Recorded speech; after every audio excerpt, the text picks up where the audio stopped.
You ask Tiger to solve. This deals with linear equations with one unknown. The final result is x equals 19. Let's solve it step by step. Simplify the expression.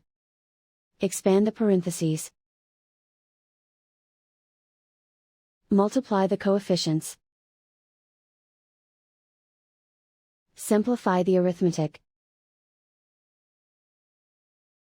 Expand the parentheses. Group like terms. Simplify the arithmetic.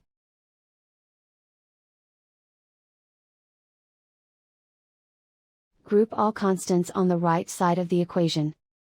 Add 12 to both sides. Simplify the arithmetic.